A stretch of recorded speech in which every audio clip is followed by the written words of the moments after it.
Hi everyone. आज हम बात करने वाले हैं इस वीडियो में स्टडी के बारे में। यानी कि 12 घंटे या फिर हम पूरे दिन पढ़ते हैं, 12 घंटे पढ़ते हैं, हमें याद नहीं रह पाता। हम पूरा दिन पढ़ रहे हैं, मेहनत कर रहे हैं, लेकिन याद नहीं रह पाता। तो दोस्तों, ऐसा पढ़ना भी ठीक नहीं है, क्योंकि आपको एग्जांपल देकर बताता हूँ। हम जो भी काम करते हैं पूरा दिन में, हम कोई काम कर रहे हैं या फिर घूम रहे हैं या फिर पढ़ाई कर रहे हैं, हम जो भी करते हैं ना, हमारा माइंड दो तरीके से काम करता है। हमारा माइंड दो तरह का होता है, एक होता है अवचेतन मन और एक होता है चेतन मन। हम दिन भर में जितने भी सारे काम करते हैं, चाहे हम पढ़ाई करते हैं या फिर कोई काम करते हैं या घूमते हैं या फिर खेलते हैं, कोई भी काम करते हैं ना, हमें बहुत सारे लोग भी मिलते हैं दिन भर में। तो ये सारी क्रियाएं ना हमारे चेतन मन के कारण होती हैं। ये सारी क्रियाएं हमारे चेतन मन के कारण होती हैं। हमें बहुत सारे लोग मिलते हैं, क्या हमें सबका चेहरा याद रह पाता है? नहीं, क्योंकि ये सारी क्रियाएं हमारे चेतन मन के कारण होती हैं। हम जितने सारे काम करते हैं, हमें कोई भी काम शाम तक याद नहीं रहता। लेकिन वहीं एक होता है हमारा अवचेतन मन। कुछ काम ऐसे होते हैं या फिर कुछ लोग हमें दिन भर में ऐसे भी मिलते हैं जो हमें एक बार अगर हमने देख लिया तो वो इंसान हमारे दिल में या फिर दिमाग में बैठ जाता है, हमें शाम तक याद रहता है, फिर यह कह सकते हैं बहुत दिनों तक याद रहता है। तो ये जो क्रिया होती है, ये होती है हमारे अवचेतन मन के कारण। एग्जाम्पल देके अब मैं आपको बताता हूँ। बचपन में हमने या फिर कोई खेल खेला या फिर कोई कविता याद किया, कोई पहाड़ या फिर कोई टेबल याद किया है ना, जो हमें आज भी याद होगी। कोई तस्वीर देखी या फिर कोई मूवी देखी, हमें आज भी याद होगी। क्यों? क्योंकि वो चीज़ ना हमारे अवचेतन मन के कारण हुई। और अगर हम पूरा दिन पढ़ते हैं, हमें वो याद नहीं है। क्यों? क्योंकि वो हमने अवचेतन मन से नहीं देखा, वो हमने घटना के तौर पर नहीं लिया। क्योंकि फॉर एग्ज़ाम्पल, हम बाइक चलाना सीखते हैं ना, जब हम बाइक चलाना सिर्फ स्टार्ट करते हैं तो हमारा ध्यान ना बाइक पर होता है, हमारे पैरों पर होता है, हमारे ब्रेक पर और क्लच पर होता है। करते हम सारा काम अपने मन से ही है, लेकिन हमारा ध्यान जो होता है हमारे पैरों पर या फिर हाथों पर, ब्रेक पर होता है। लेकिन जब हम उस काम को करने लगते हैं, उस चीज़ में एक्सपर्ट हो जाते हैं, तो हमारा ध्यान हमारे हाथ पर नहीं होता है, हमारा ध्यान हमारे क्लच पर नहीं होता है। हमारा ध्यान जो होता है सिर्फ रास्ते पर होता है। और हम ये काम करते हुए, बाइक चलाते हुए अपने छोटे मोटे काम भी कर लेते हैं, फ़ोन पर बात भी कर लेते हैं या फिर एक हाथ से बाइक भी चला लेते हैं। तो जो चीज़ में हम एक्सपर्ट हो जाते हैं ना, तो हमारा दिमाग उस चीज़ को ना ऑब्जर्व कर लेता है, यानी कि वो चीज़ हमारे दिमाग में बैठ जाती है, हम उस चीज़ में एक्सपर्ट हो जाते हैं। तो ये जो क्रियाएं होती हैं, ये हमारे अवचेतन मन के कारण होती हैं। दोस्तों, चेतन मन और अवचेतन मन दोनों ही सेम होते हैं लगभग। लेकिन सपोज करो हम कोई मूवी देख रहे हैं ना, आपने अभी कोई मूवी देखी, आपको उसकी सारी स्क्रिप्ट याद होगी, और उससे पहले आपने कोई चैप्टर या फिर कोई क्वेश्चन पढ़ा, वो आपको याद नहीं होगा। क्योंकि ये पढ़ना और देखना दोनों अलग अलग चीज़ें होती हैं। कुछ चीज़ें होती हैं जो सिर्फ हम देखते हैं, नॉर्मली करते हैं, सिर्फ समझते नहीं हैं उन चीज़ों को। लेकिन कुछ चीज़ें ऐसी होती हैं, हम उन पर ना पूरा ध्यान, पूरा फोकस, अपना पूरा दिमाग, अपनी पूरी शक्ति उस पर झोंक देते हैं, उससे समझने के लिए। तो ये जो कंडीशन होती है, ये हमारे अवचेतन मन के कारण होती है।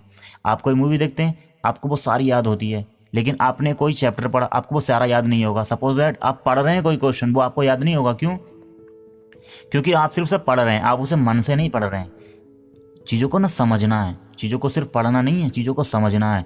क्योंकि हम कोई कहानी सुनते हैं, हमने कोई कहानी सुनी बचपन में, वो हमें आज भी याद है। क्यों याद है? क्योंकि वो हमने पढ़ी नहीं थी, वो हमने बहुत इत्मीनान के साथ में, बहुत शांति के साथ में सुनी थी। सेम स्टडी का होता है, जब हम पढ़ाई कर रहे हैं तो हमें चीज़ों को सिर्फ पढ़ना ही नहीं है। हो सकता है क्योंकि हमारे मन की जो आंखें होती हैं ना, जो हमारी, एक तो हमारी नॉर्मली आंखें होती हैं और एक हमारे दिमाग की आंखें होती हैं।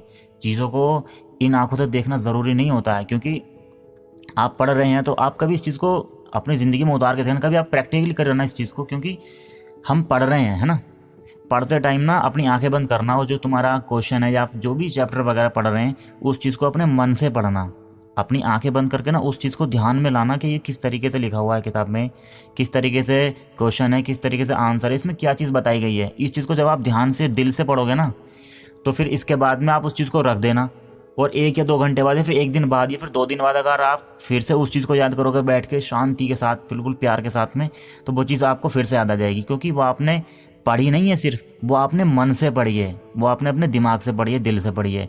सेम स्टडी का होता है। यानी कि जब हम बच्चे होते हैं, उस टाइम हम जो भी काम करते हैं ना, दिल से करते हैं। दोस्तों, 12 घंटे लगातार पढ़ने से कोई फ़ायदा नहीं, क्योंकि आप 12 घंटे पढ़ रहे हो, आपको याद नहीं रह रहा।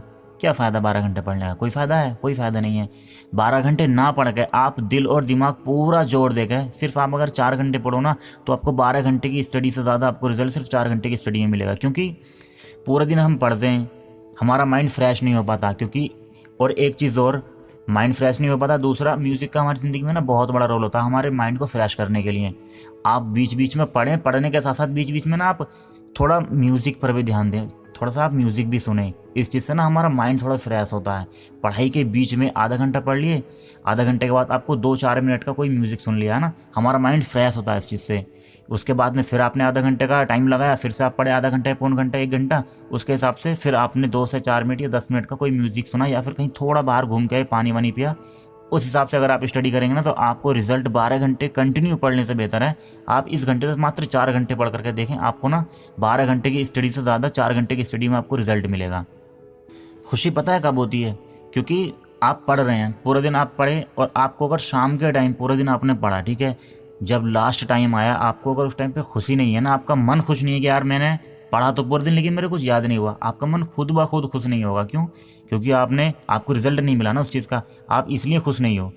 पूरा दिन पढ़ने के बाद 12 घंटे पढ़ें या फिर 2 घंटे पढ़ें, अगर आपका मन बाद में खुश हो जाए, दिल खुश हो जाएगा, यार मैंने पढ़ाई की है, स्टडी की है, मेरा मन खुश है, यानी कि मुझे कुछ याद हुआ है, तो समझ लेना आपने पढ़ाई की है। अगर आपका मन खुश है तब, लेकिन अगर आपका मन खुश नहीं है ना, इसका मतलब आप पूरे दिन पढ़ें या फिर आप 2 दिन लगातार पढ़ें, उसका कोई फ़ायदा होने वाला नहीं है। दोस्तों ये चीज़ें मैंने आजमाई हैं, मेरे खुद के ऊपर ये चीज़ें लागू हुई हैं, मैंने खुद प्रैक्टिकली करके देखी हैं चीज़ें। इन चीज़ों का जीवन में बहुत बड़ा असर पड़ता है इन चीज़ों से। आप एक बार करके देखना, आपको तब पता चलेगा। किसी भी सक्सेस मैन से, किसी भी सक्सेस या किसी भी सफल इंसान से पूछना सफलता का राज क्या है, क्योंकि कोई भी काम अगर आप लगातार करोगे ना, उस चीज़ में ना आपको बोरियत महसूस होगी। तो कंटिन्यू ज़्यादा नहीं करना है, आपको थोड़ा ब्रेक भी लेना है और थोड़ा पढ़ाई भी करनी है। ज़्यादा नहीं, आप दिन भर में मात्र 4 से 5 घंटे पढ़ें, बहुत है पढ़ने के लिए। 4 से 5 घंटे कम नहीं होते हैं, बहुत होते हैं। लेकिन सिर्फ समझने की बात यह है, आपको दिल से पढ़ना है और मन से पढ़ना है, यानी कि अपने दिमाग की आंखों से पढ़ना है, आपको चीज़ों को समझना है। बाकी दोस्त, वीडियो कैसी लगी एक कमेंट करके मुझे ज़रूर बताना, और अगर चैनल पे नए हो तो एक सब्सक्राइब तो बनता है। वीडियो को लाइक ज़रूर करना, और वीडियो कैसी लगी कमेंट करके ज़रूर बताना। बाकी मेरा नाम है गुलजार हुसैन और आप देख रहे हैं टेक्निकल अमेज़न। फिर मिलते हैं एक नई वीडियो के साथ। दोस्तों इस चैनल पर मैं इस तरह की वीडियो अपलोड करता रहता हूँ, motivational video and educational video में इस चैनल पर अपलोड करता रहता हूँ। बाकी चैनल को सब्सक्राइब जरूर करना। बाकी फिर मिलते हैं एक नई वीडियो के साथ, तब तक अपना ख्याल ज़रूर रखना।